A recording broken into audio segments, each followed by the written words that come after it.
নমস্কার, আপনারা দেখছেন হাই নিউজ। আমি শ্রীপর্ণা রয়েছে আপনাদের সঙ্গে। শুরু করছি আজকের নিউজ টুডে। আর শুরুতেই দেখে নেব আজকের হেডলাইন্স।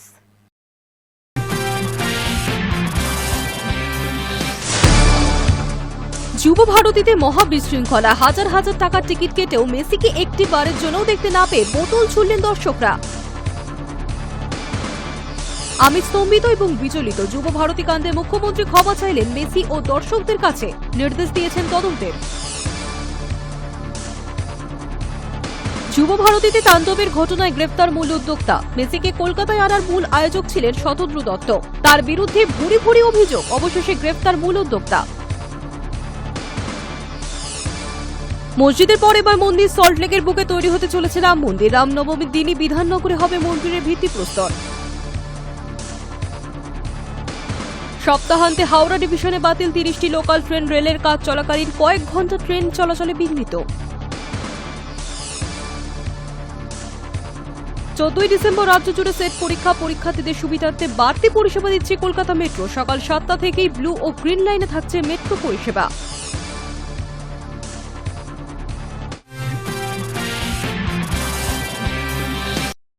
এসআইআর এর খসড়া তালিকা প্রকাশ আগামী 16 ডিসেম্বর। আপনার নাম আছে তো? কিভাবে খুঁজবেন নিজের নাম তালিকায়? দেখুন, এনুমারেশন ফর্ম জমার কাজ শেষ। এবার অপেক্ষা খসড়া তালিকার। আগামী 16 ডিসেম্বর সেই তালিকা প্রকাশ করবে কমিশন। সকলের মনেই প্রশ্ন, আদৌ নাম থাকবে তো? কিভাবে খসড়া তালিকায় খুঁজতে হবে নিজের নাম? চলুন জেনে নেওয়া যাক পদ্ধতি। কমিশন সূত্রে খবর, অনলাইন ও অফলাইন দুই পদ্ধতিতেই দেখা যাবে খসড়া তালিকা। অনলাইনে নাম খুঁজতে হলে প্রথমে যেতে হবে কমিশনের ওয়েবসাইট eci.gov.in। সেখানেই পাবেন নাম ও এপিক নম্বর বসানোর জায়গা। নির্দিষ্ট জায়গায় তা বসাতে হবে। তারপর সাবমিট করলেই স্ক্রিনে ভেসে উঠবে খসড়া তালিকা। একইভাবে ceo.web.gov.in এও পাবেন খসড়া তালিকা। নির্বাচন কমিশনের যে অ্যাপ রয়েছে তাতে আপলোড করা হবে লিস্ট। ফলে চাইলে সেখানেও খুঁজতে পারবেন নিজের নাম। তবে এখনো বহু মানুষ রয়েছেন যারা অনলাইনে সরগর নন। তাদেরও চিন্তার কোনো কারণ নেই, কারণ অফলাইনেও পাওয়া যাবে লিস্ট। প্রত্যেক বুথের বিএলওদের কাছে থাকবে খসড়া তালিকা। তাদের কাছে গেলেই দেখতে পারবেন নিজের নাম রয়েছে কিনা। কোনো কারণে যদি বিএলওদের সঙ্গে যোগাযোগের সমস্যা হয়, সেক্ষেত্রে মুশকিল আসান করবে বিএলএরা। প্রসঙ্গত, যাদের নাম বাদ পড়বে তাদেরও তালিকা প্রকাশ করবে কমিশন। High News network.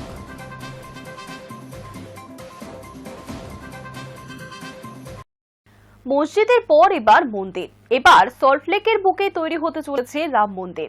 রামনবমীর দিনই বিধাননগরে হবে মন্দিরের ভিত্তিপ্রস্তর। ইতিমধ্যেই করুণাময়ী সিটি সেন্টার সহ সল্টলেকের বিভিন্ন মোড়ে ঝুলছে মন্দির নির্মাণের ব্যানার। মসজিদের পর এবার মন্দির। গত 6 ডিসেম্বর মুর্শিদাবাদের বিলডাঙ্গার মসজিদের শিলান্যাস করেছে ভরতপুরের সাসপেন্ড তৃণমূল বিধায়ক হুমায়ুন কবির। এবার সল্টলেকের বুকে তৈরি হতে চলেছে রাম মন্দির। রামনবমীর দিনেই বিধাননগরে হবে মন্দিরের ভিত্তিপ্রস্তর। ইতিমধ্যেই করুণাময়ী সিটি সেন্টার সহ সল্টলেক বিভিন্ন মোড়ে ঝুলছে নির্মাণের ব্যানার। আয়োজক সঞ্জয় পড়া জানাচ্ছেন, শুধু রাজ্য নয়, দেশের নানা প্রান্তের সনাতনী ধর্মাবলম্বী ও হাজির থাকবেন ওই শিলান্যাসে। রাম মন্দিরের পাশাপাশি স্কুল, হাসপাতাল, বৃদ্ধাশ্রম গড়ার পরিকল্পনাও তাদের। জমির অভাব হবে না বলে দাবি তাঁর। অনেকেই জমি দেবেন বলেছেন। জমি আছে, মূর্তি দেবেন কেউ, কেউ জমি দেবেন, কেউ অর্থ দেবেন। স্বভাবতই মসজিদ মন্দিরের নির্মাণের আবহে রাজনৈতিক মহলে জল্পনা তুঙ্গে। অন্যদিকে ব্রিগেডের রূপও বদলে যাচ্ছে দ্রুত। একদা রাজনীতির ধ্রুবতারা সেই ময়দানে এখন ধারাবাহিকভাবে জমায়েত হচ্ছে ধর্মীয় অনুষ্ঠানে। কয়েকদিন আগেই লক্ষ্যকণ্ঠে গীতা পাঠ গমগম করছিল গোটা ব্রিগেডে। এবার সেখানে আয়োজিত হতে চলেছে লক্ষ মানুষের হরিনাম সংকীর্তন। আয়োজক অল ইন্ডিয়া মতুয়া মহাসংঘের গোসা পরিষদ, যার শীর্ষে তৃণমূল সাংসদ মমতা বালা ঠাকুর। যা দেখে ওয়াকিবহল মহলের মতে কেউ কেউ বলছেন, ধর্মীয় জমায়েতে রাজনীতির রং আর রাজনীতির ময়দানে ধর্মীয় আবহ। Hi News Network. উচ্চ মাধ্যমিকের চতুর্থ সেমিস্টার অর্থাৎ চূড়ান্ত পর্যায়ের পরীক্ষা চলাকালীন সংশ্লিষ্ট পরীক্ষা কেন্দ্রের মূল গেটের নজরদারি ক্যামেরায় লাগাতার রেকর্ডিং বাধ্যতামূলক হচ্ছে। এই সিদ্ধান্ত নিল উচ্চ মাধ্যমিক শিক্ষা সংসদ।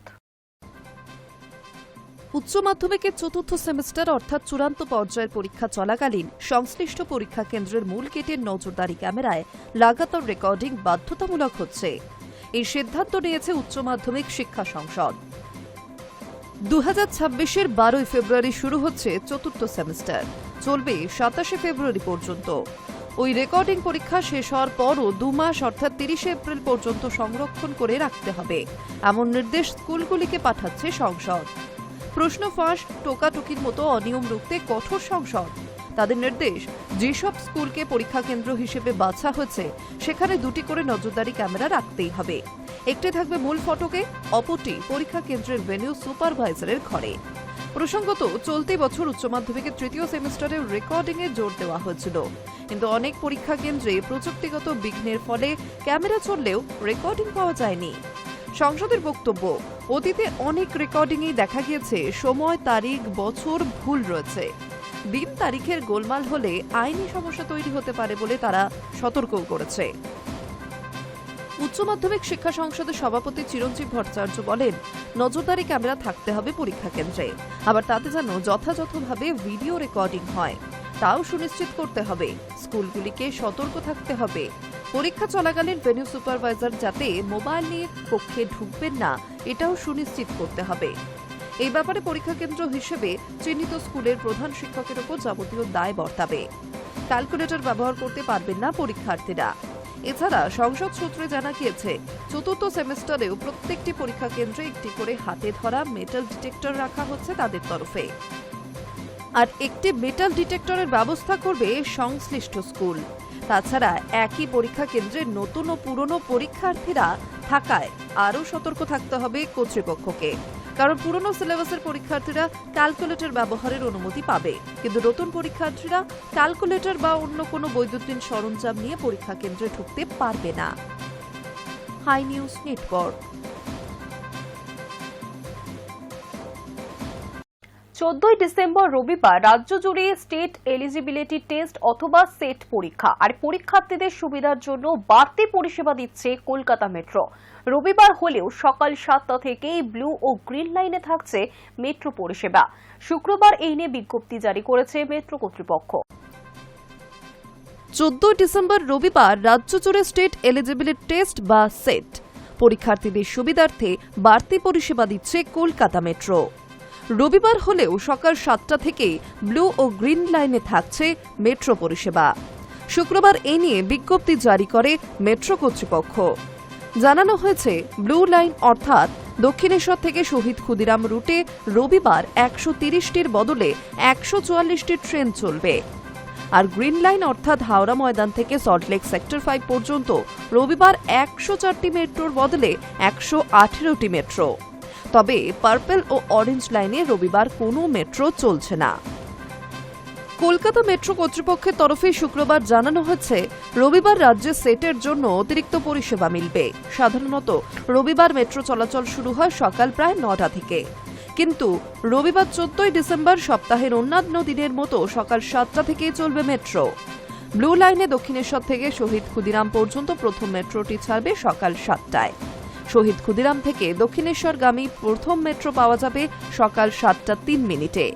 প্রথম 1 ঘন্টা অর্থাৎ 7টা থেকে 8টা পর্যন্ত 20 মিনিট পর পর মেট্রো পাওয়া যাবে। সকাল 8টা থেকে 9টা পর্যন্ত 15 মিনিট অন্তর দুদিক অর্থাৎ দক্ষিণেশ্বর ও শহীদ ক্ষুদিরাম থেকে মিলবে মেট্রো। দিনের বাকি সময় অর্থাৎ রাত পর্যন্ত অন্যান্য রবিবারের সূচি মেনেই চলবে মেট্রো। রাতের মেট্রো পরিষেবা অপরিবর্তিত। অন্যদিকে রবিবার গ্রিন লাইন বা হাওড়া ময়দান থেকে সল্টলেক সেক্টর 5 পর্যন্ত প্রথম মেট্রো পাওয়া যাবে সকাল 7টা থেকে। অন্যান্য রবিবারের মতো নির্দিষ্ট সময়ে অন্তরই 2টি প্রান্তিক স্টেশন থেকে মেট্রো ছাড়বে। রাতের মেট্রোর সময় কোনো বদল হচ্ছে না, তবে এই রুটে 15 ডিসেম্বর সোমবার থেকে ফের বাড়ানো হচ্ছে মেট্রো সংখ্যা। বিশেষত রাতের মেট্রোর সময় বাড়ছে। বিজ্ঞপ্তি দিয়ে কলকাতা মেট্রো রেল কর্তৃপক্ষ জানিয়েছে, সোম থেকে শনিবার হাওড়া ময়দান থেকে শেষ মেট্রো ছাড়বে রাত 10টা 5 মিনিটে। তবে সেটি সেক্টর 5 নয়, সেন্ট্রাল পার্ক পর্যন্ত যাবে। High News network.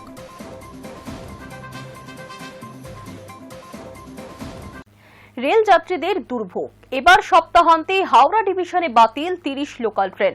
রেল সূত্রে জানা যাচ্ছে, কাজ চলাকালীন কয়েক ঘন্টা ট্রেন চলাচল বিঘ্নিত হবে, তাই দুদিনের একাধিক ট্রেন বাতিলের তালিকা প্রকাশ করেছে পূর্ব রেল। সপ্তাহান্তে মাথা ব্যথা বাড়তে চলেছে নিত্যযাত্রীদের।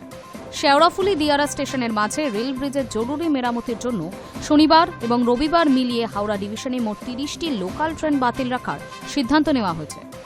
সতর্কতামূলক ব্যবস্থার অংশ হিসেবে ওই অংশের ওভারহেড তারে বিদ্যুৎ বিচ্ছিন্ন করেই চলবে এই সংস্কারের কাজ। রেল সূত্রের খবর, কাজ চলাকালীন কয়েক ঘন্টা ট্রেন চলাচল বিঘ্নিত হবে, তাই দুদিনই একাধিক ট্রেন বাতিলের তালিকা প্রকাশ করেছে পূর্ব রেল। শনিবার বাতিল train Tarakeswar Howrah up down 37352, 37354, 37349, 37351। রবিবার বাতিল ট্রেন তারকেশ্বর থেকে 37312, 37314, 37316, 37318, 37320, 37322, 37356, 37358, 37412, 37416। হাওড়া থেকে 37371, 37309, 37311, 37313, 37315, 37317, 37353, 37355, 37359, 37307। গোঘাট থেকে 37372, আরামবাগ থেকে 37360, হরিপাল থেকে 37308, শেওড়াফুলি থেকে 37411, 37415। তবে শুধুই বাতিল নয়, রবিবার আংশিক বাতিল 37373 নম্বর ট্রেনও। ওই লোকালটা এদিন তারকেশ্বর থেকে সকাল 9:10 ছেড়ে শুধুমাত্র গোঘাট পর্যন্ত চলবে। এছাড়া 37324 নম্বর লোকালটি ছুটির দিনে সকাল 9:32 বদলে 10 মিনিট দেরিতে ছাড়বে, জানিয়েছে রেল। নিত্যযাত্রীদের তাই এই দুদিন গন্তব্যে বেরোনোর আগে একবার ট্রেন সূচি খতিয়ে দেখে নিতে পরামর্শ রেল কর্তাদের। Hi News Network. ফের শিয়ালদা ডিভিশনে বাতিল 4 ট্রেন। 4টি ট্রেনের যাত্রাপথ সংক্ষিপ্ত করা হয়েছে। একটি ট্রেনের সময়সূচি পরিবর্তন করেছে রেল। সোমবার রাত থেকে মঙ্গলবার ভোর রাত পর্যন্ত রক্ষণাবেক্ষণের কাজ চলবে। শুক্রবার বিজ্ঞপ্তি প্রকাশ করে একথা জানিয়েছে পূর্ব রেল। ফের শিয়ালদহ ডিভিশনে বাতিল জোড়া ট্রেন। 4টি ট্রেনের যাত্রাপথ সংক্ষিপ্ত করা হয়েছে। একটি ট্রেনের সময়সূচি পরিবর্তন করেছে রেল। শুক্রবার বিজ্ঞপ্তি প্রকাশ করে কথা জানিয়েছে পূর্ব রেল। বিজ্ঞপ্তিতে জানানো হয়েছে, সোমবার রাত থেকে মঙ্গলবার ভোর রাত পর্যন্ত কাজ চলবে। তার জন্য বাতিল থাকবে ট্রেন। শিয়ালদহ বিধাননগর রোড স্টেশনের মাঝে 1 নম্বর ব্রিজে 5 নম্বর লাইনে রক্ষণাবেক্ষণের কাজ চলবে। পূর্ব রেল জানিয়েছে, 15 ডিসেম্বর সোমবার রাত 11:45 থেকে 16 ডিসেম্বর মঙ্গলবার ভোর 3:30 পর্যন্ত রক্ষণাবেক্ষণের কাজ চলবে। তার জন্য 31447 শিয়ালদহ নৈহাটি লোকাল ও 31450 নৈহাটি শিয়ালদহ লোকাল বাতিল থাকছে। পাশাপাশি 15 তারিখ সোমবার 33858 বনগাঁ শিয়ালদহ লোকাল দমদম ক্যান্টনমেন্টে যাত্রা শেষ করবে। সেই দিনই 31542 শান্তিপুর শিয়ালদহ লোকাল ব্যারাকপুরে যাত্রা শেষ করবে।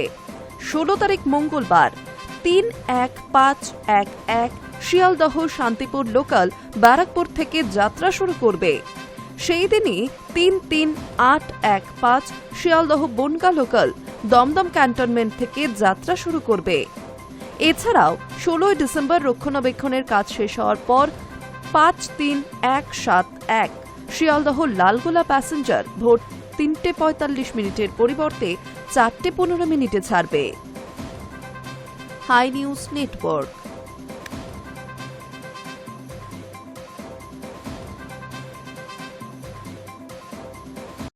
তিন দিন বন্ধ তারাতলা উড়ালপুল, ফলত যানজটের শঙ্কা। শনিবার দুপুর 3:30 থেকে বন্ধ থাকছে সেতু। পিডব্লিউডি এবং কলকাতা পুলিশের তরফে বিজ্ঞপ্তি প্রকাশ করে এমনটাই জানানো হয়েছে। সেতুর লোড টেস্টিং এর জন্য বন্ধ থাকছে তারাতলা ফ্লাইওভার। শনিবার থেকে 16 ডিসেম্বর মঙ্গলবার পর্যন্ত বন্ধ থাকবে এই উড়ালপুল। পিডব্লিউডি ও কলকাতা পুলিশের তরফে বিজ্ঞপ্তি প্রকাশ করে এমনটাই জানানো হয়। শনিবার দুপুর 3:30 থেকে বন্ধ সেতুটি। কাজ চলবে 16 তারিখ রাত 11:59 পর্যন্ত। কাজ চলাকালীন তারাতলা ক্রসিং এড়িয়ে চলতে বলা হয়েছে পুলিশের তরফ থেকে। এই ফ্লাইওভার বন্ধ থাকার সময় বেহালা থেকে আলিপুরের দিকে আসা গাড়িগুলিকে করুণাময়ী সেতু হয়ে চলাচল করার পরামর্শ দিয়েছে পুলিশ। আলিপুর থেকে বেহালামুখী গাড়িগুলিকে দুর্গাপুর সেতু, হাইড রোড এবং নিউ আলিপুর হয়ে চলাচলের কথা বলা হয়েছে। ডায়মন্ড হারবার রোডে যানজট কমাতে 2006 সালে তারাতলা উড়ালপুলটি নির্মাণ করা হয়। 3 বছর ধরে কাজ চলেছিল। 2010 সালে 540 মিটার দীর্ঘ এই ফ্লাইওভারটিতে ফাটল দেখা যায়। তারপরই ফ্লাইওভারের বেহালাগামী অংশটি বন্ধ করে দেওয়া হয়। 2022 সালের এপ্রিলে আবারও ফাটল দেখা যায়, তখনও বন্ধ রাখা হয় সেতুটি। এবার সেতুর লোড টেস্টিং এর জন্য 4 দিন বন্ধ এই সেতু। Hi News Network.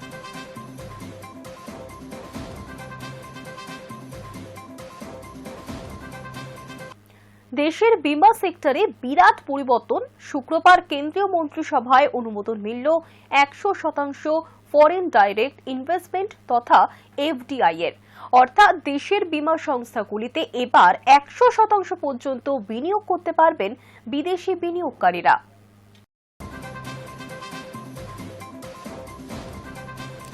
দেশের বিমা সেক্টরে বিরাট পরিবর্তন। শুক্রবার কেন্দ্রীয় মন্ত্রিসভায় অনুমোদন মিলল 100% ফরেন ডাইরেক্ট ইনভেস্টমেন্ট তথা এফডিআই এর। অর্থাৎ দেশের বিমা সংস্থাগুলি এবার 100% পর্যন্ত বিনিয়োগ করতে পারবেন বিদেশি বিনিয়োগকারীরা। আরও বেশি পুঁজি আনা, প্রতিযোগিতার বৃদ্ধি এবং গ্রাহক পরিষেবাকেও আরও মজবুত করতেই এই পদক্ষেপ গ্রহণ করছে বলে মনে করছে ওয়াকিবহল মহলের একাংশ। আগামী সপ্তাহে 19 ডিসেম্বর সংসদে পেশ হবে এই সংক্রান্ত বিল। লোকসভার এক বুলেটিন সূত্রে এমনটাই জানা গিয়েছে। এতদিন পর্যন্ত এফডিআই এর ক্ষেত্রে সর্বোচ্চ মাত্রা ছিল 74%। এবার 1 লাফে তা 26% বাড়ানো হচ্ছে।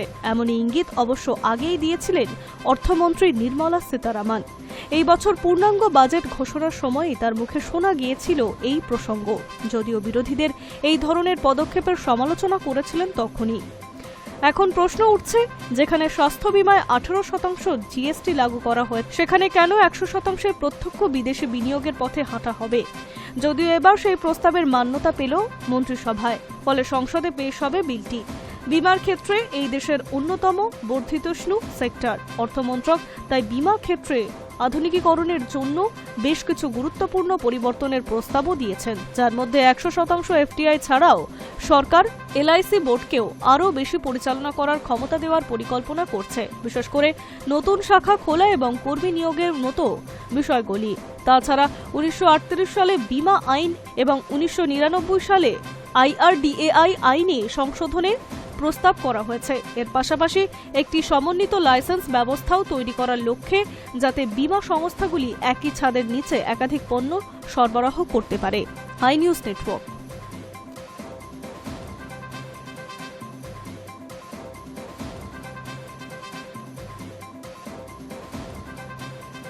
নিউজ টুডে এখনকার মতো এই পর্যন্তই। আরো অন্যান্য খবর দেখতে নজর রাখুন হাই নিউজে।